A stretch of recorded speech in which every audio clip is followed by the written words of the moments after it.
Esta es la lectura que corresponde al día número 43, febrero 12, para completar la lectura de la Biblia en un año. Luego el Señor le dijo a Moisés: talla 2 tablas de piedra como las primeras. Escribiré en ellas las mismas palabras que estaban en las que hiciste pedazos. Prepárate para subir al monte Sinaí mañana temprano y presentarte delante de mí en la cima del monte. Nadie puede acompañarte. De hecho, no debe haber nadie en la montaña. Tampoco permitas que los rebaños ni las manadas pasten cerca del monte. Entonces Moisés talló 2 tablas de piedra como las primeras. Temprano en la mañana subió al monte Sinaí, tal como el Señor le había ordenado, con las 2 tablas de piedra en las manos. Después el Señor descendió en una nube y se quedó allí con Moisés. Clamó su propio nombre, Yahvé. El Señor pasó por delante de Moisés, proclamando: Yahvé el Señor, el Dios de compasión y misericordia. Soy lento para enojarme y estoy lleno de amor inagotable y fidelidad. Yo derramo amor inagotable a 1000 generaciones y perdono la iniquidad, la rebelión y el pecado, pero no absuelvo al culpable, sino que extiendo los pecados de los padres sobre sus hijos y sus nietos. Toda la familia se ve afectada, hasta los hijos de la 3ª y 4ª generación. Al instante Moisés se postró hasta el suelo y adoró. Entonces dijo: Oh Señor, si de verdad cuento con tu favor, te ruego que nos acompañes en el viaje. Es cierto que el pueblo es terco y rebelde, pero te pido que perdones nuestra iniquidad y nuestros pecados. Tómanos como tu posesión más preciada. El Señor respondió: Escucha, yo hago un pacto contigo en presencia de todo tu pueblo. Realizaré milagros que jamás se han hecho en ningún lugar en la tierra, ni en ninguna otra nación. Todos los que te rodean serán testigos del poder del Señor, el imponente despliegue de poder que yo haré por medio de ti. Pero presta atención a todo lo que hoy te ordeno, porque entonces iré delante de ustedes y expulsaré a los amorreos, los cananeos, los hititas y a los fereceos, a los heveos y a los jebuseos. Ten mucho cuidado de no hacer tratados con los pueblos que viven en la tierra donde te diriges. Si los haces, seguirás sus malos caminos y quedarás atrapado. En cambio, deberás destruir sus altares paganos, destrozar sus columnas sagradas y derribar los postes dedicados a la diosa Acera. No adores a ningún otro Dios, porque el Señor, cuyo nombre es celoso, es Dios celoso de su relación contigo. No hagas ningún tipo de tratado con los pueblos que viven en la tierra, porque ellos se entregan a pasiones sexuales en pos de sus dioses y les ofrecen sacrificios. Te invitarán a participar con ellos en comer lo que ofrecen en sacrificio y tú irás con ellos. Acto seguido aceptarás a sus hijas, quienes hacen sacrificios a otros dioses, como esposas para tus hijos, y ellas seducirán a tus hijos para que cometan adulterio contra mí al rendir culto a otros dioses.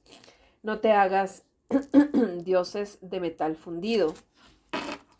Deberás celebrar el festival de los panes sin levadura durante 7 días. Prepararás sin levadura el pan que comas, tal como yo te ordené. Celebra este festival cada año en el tiempo señalado a comienzos de la primavera, en el mes de Abib, porque en esa fecha se cumple el aniversario de tu salida de Egipto.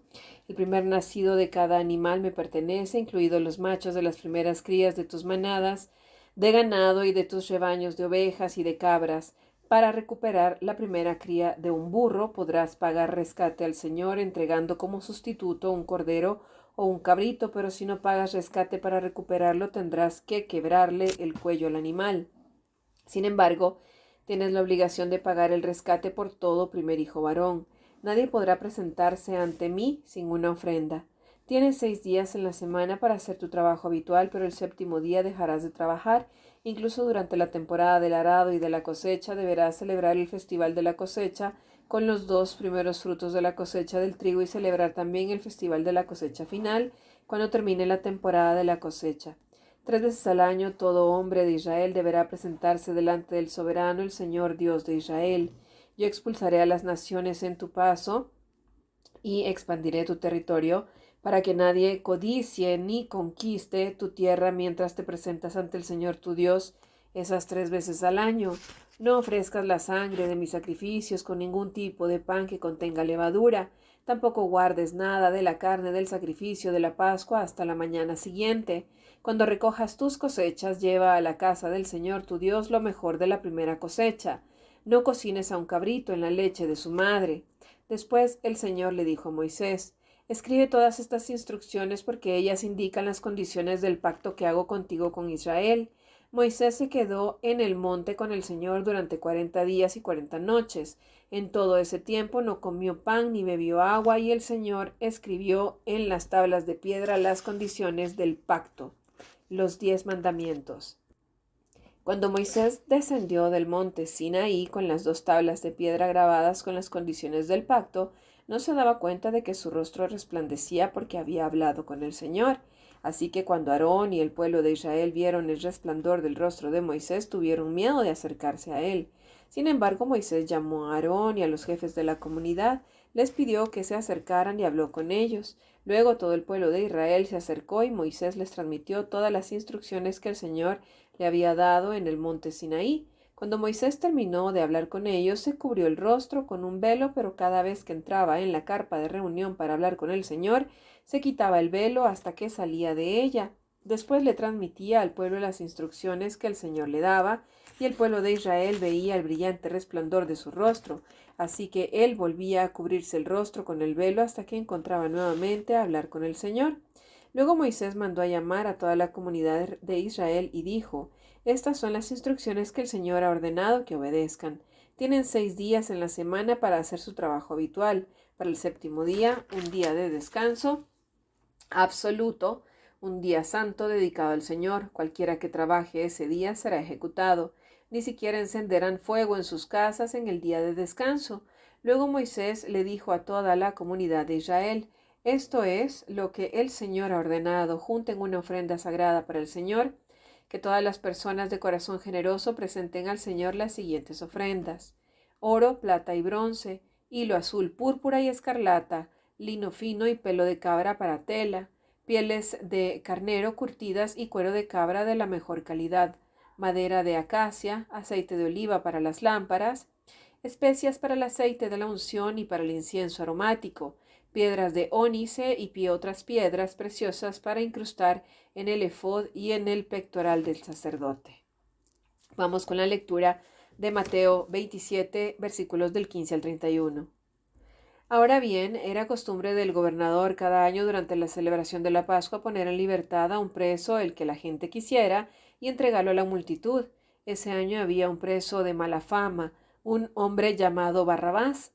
Al reunirse la multitud frente a la casa de Pilato aquella mañana, él les preguntó: ¿a quién quieren que ponga en libertad? ¿A Barrabás o a Jesús, llamado el Mesías? Él sabía muy bien que los líderes religiosos judíos habían arrestado a Jesús por envidia. Justo en ese momento, cuando Pilato estaba sentado en el tribunal, su esposa le envió el siguiente mensaje: deja en paz a ese hombre inocente. Anoche sufrí una pesadilla terrible con respecto a él. Mientras tanto, los principales sacerdotes y los ancianos persuadieron a la multitud para que pidiera la libertad de Barrabás y que se ejecutara a Jesús. Así que el gobernador volvió a preguntar: ¿a cuál de estos dos quieren que les deje en libertad? A Barrabás, contestó la multitud a gritos. Entonces, ¿qué hago con Jesús, llamado el Mesías?, preguntó Pilato. Crucifícalo, le contestaron a gritos. ¿Por qué?, insistió Pilato. ¿Qué crimen ha cometido? Pero la turba rugió aún más fuerte: crucifícalo. Pilato vio que no lograba nada y que se armaba un disturbio, así que mandó a buscar un recipiente con agua y se lavó las manos delante de la multitud, a la vez que decía: soy inocente de la sangre de este hombre. La responsabilidad es de ustedes. Y la gente respondió a gritos: nos haremos responsables de su muerte nosotros y nuestros hijos. Así fue que Pilato dejó a Barrabás en libertad, mandó azotar a Jesús con un látigo que tenía puntas de plomo y después lo entregó a los soldados romanos para que lo crucificaran. Algunos de los soldados del gobernador llevaron a Jesús al cuartel y llamaron a todo el regimiento. Le quitaron la ropa y le pusieron un manto escarlata. Armaron una corona con ramas de espinos y se la pusieron en la cabeza y le colocaron una caña de junco en la mano derecha como si fuera un cetro. Luego se arrodillaron burlonamente delante de él mientras se mofaban. «¡Viva el rey de los judíos!». Lo escupieron, le quitaron la caña de junco y lo golpearon en la cabeza con ella. Cuando al fin se cansaron de hacerle burla, le quitaron el manto y volvieron a ponerle su propia ropa. Luego lo llevaron para crucificarlo. Salmo 33 del 12 al 22. Qué alegría para la nación cuyo Dios es el Señor, cuyo pueblo Él eligió como herencia. El Señor mira desde el cielo y ve toda la raza humana, desde su trono observa a todos los que viven en la tierra. Él hizo el corazón de ellos, así que entiende todo lo que hacen. El ejército mejor equipado no puede salvar a un rey, ni una gran fuerza es suficiente para salvar a un guerrero. No confíes en tu caballo de guerra para obtener la victoria, por mucha fuerza que tenga, no te puede salvar. Pero el Señor vela por los que le temen, por aquellos que confían en su amor inagotable, los rescata de la muerte y los mantiene con vida en tiempos de hambre. Nosotros ponemos nuestra esperanza en el Señor, Él es nuestra ayuda y nuestro escudo. En Él se alegra nuestro corazón porque confiamos en su santo nombre. Que tu amor inagotable nos rodee, Señor, porque solo en ti está nuestra esperanza. Proverbios 9 del 1 al 6. La sabiduría edificó su casa, labró sus 7 pilares, preparó un gran banquete, mezcló los vinos y puso la mesa. Envió a sus sirvientes para que invitaran a todo el mundo. Ahora convoca desde el lugar más alto con vista a la ciudad. Entren conmigo, clama a los ingenuos, y a quienes les falta buen juicio les dice: vengan, disfruten mi comida y beban el vino que he mezclado. Dejen atrás sus caminos de ingenuidad y empiecen a vivir. Aprendan a usar el buen juicio. Esta fue la lectura correspondiente al día 43. Los espero para la lectura del día 44.